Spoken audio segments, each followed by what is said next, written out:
Good morning and welcome back to the One Celtic Fans View this morning. Chris Sutton tells it as it is, doesn't he? He's an ex-player that was absolutely fantastic as a player. He's took his part in the media and he slates the board when it is needed, and he praises them also when it is deserved. But he reckons that Celtic fans have forked out on season tickets. Well, we have. I know a lot of people that have forked out on season tickets. They've forked out on new strips, and there's a lot of new merchandise being released this summer. And Chris Sutton says, when are Celtic going to splash the cash? Chris Sutton believes that the Celtic supporters are right to be concerned at the lack of big business. We've brought in quite a few players. Obviously, Celtic paraded the homecoming boy in Kieran Tierney yesterday. We'll talk about Kieran Tierney before we go on to the rest of it. Kieran Tierney said, you've got to feel for Kieran because he's getting pumped out, like he's getting pumped out to the media. And it was always going to happen, you know. Celtic are trying to make the most of it, of the boy coming home and all the rest of it. But it's getting quite repetitive. I mean, we all know the story now. He loved playing under Brendan Rodgers. He played so many games after him. He was successful. He kept in touch with John Kennedy. We all seen the pictures back in December when Brendan Rodgers and Celtic were down in London. That's obviously when talks started. Kieran Tierney confirmed that. And now he just wants to be back and feel the atmosphere. He says that he's a little bit older, obviously. He's a bit more experienced. And he wants to give his all. And he thinks that Dyson Meisner's an absolute machine. After the game against this Portuguese champions, him and Jamesy Forrest were sitting having a milkshake, as you do after the game, wee recovery one, saying how friggin' hot was it out there. It's 30 degrees.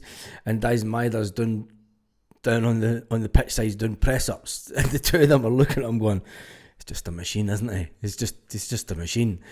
Jamesy Forrest is like, I could have done that 15 years ago. That's how long I've been at Celtic. It's 17 years, isn't it? This is his 17th season, am I correct? But anyway, it's great and it's fantastic to have Kieran back. But Celtic are milking it, and are Celtic milking the fans? Remember, I'm going to go live around about 2 hours before the game today, and I might do a watch along. I might do a watch along for the folks that aren't at the game today, because there's quite a lot not going to be at the game today. Anyway, Kieran Tierney is a high level player, and it's fair to say that we haven't really, well, apart from Benji. I mean, we got it was Bargain Benji. We're going to call him Bargain Benji because the money that we spent on him, even though he only had 6 months left on his contract, we found a player that's worth way more already. I mean, he's a £6-7 million player. If he had longer on his contract, Celtic would have been spending 6 or 7 million. So you can understand where Chris Sutton's coming from. I mean, we've brought in 2 quality players, really, this window, of a high standard, and people will say, yeah, but we brought in Inamura, 250 grand. That's not big spending. I mean, it's turned out that he's going to be a half decent player as backup. Kieran Tierney says that he's not worried about any players that come in because it's Celtic. He's used to being at teams with big squads and lots of competition for places. But Chris Sutton, he is concerned.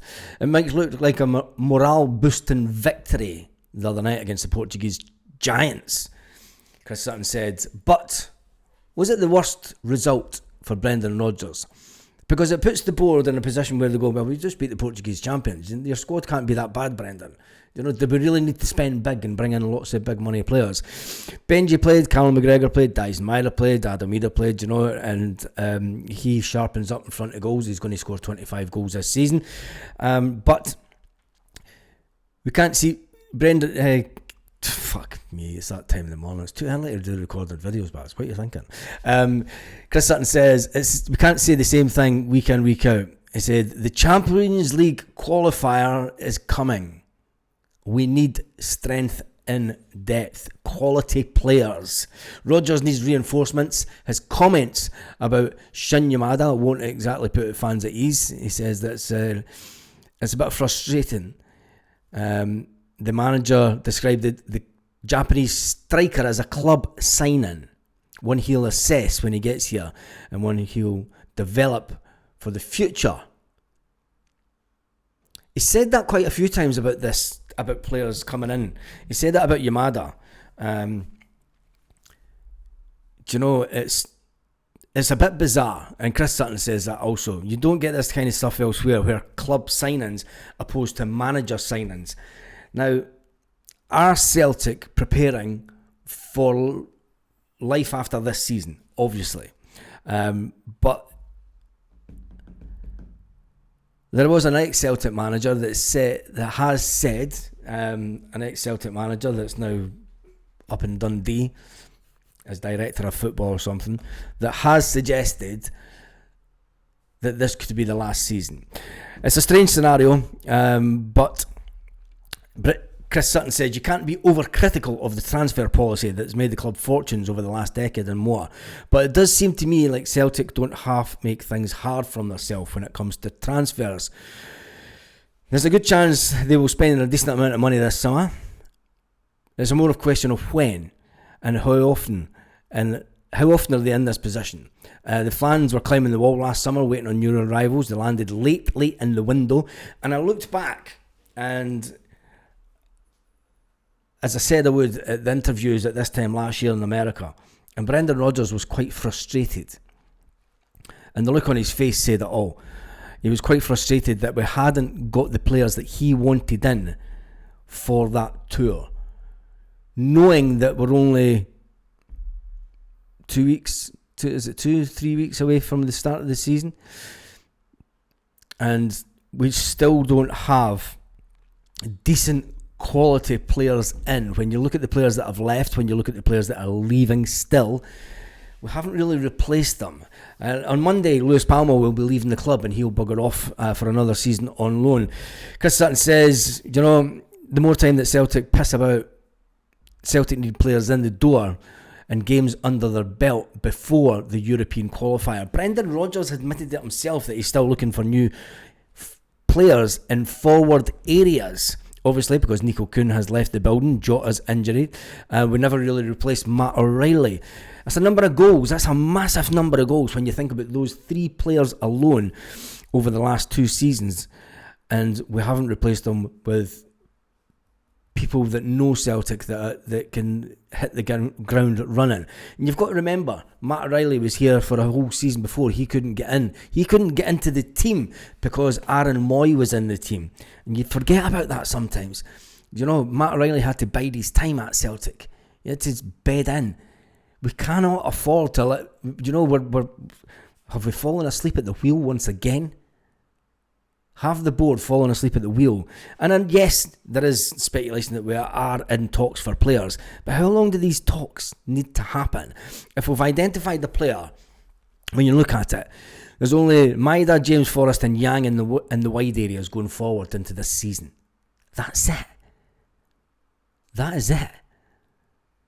James Forrest, Yang and Dyson Maida. That's the only recognised wingers that we have.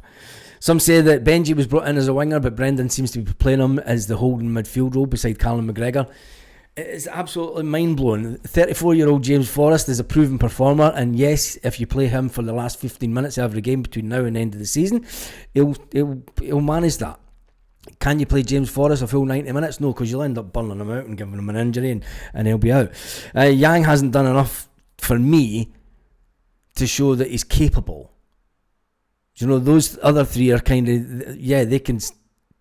James Forrest, Dyson Maida, yes, they get pass marks. But Yang, for me, a lot of people are saying, Yang, let him go to Norwich. He wants to go to Norwich. That's what makes it even worse.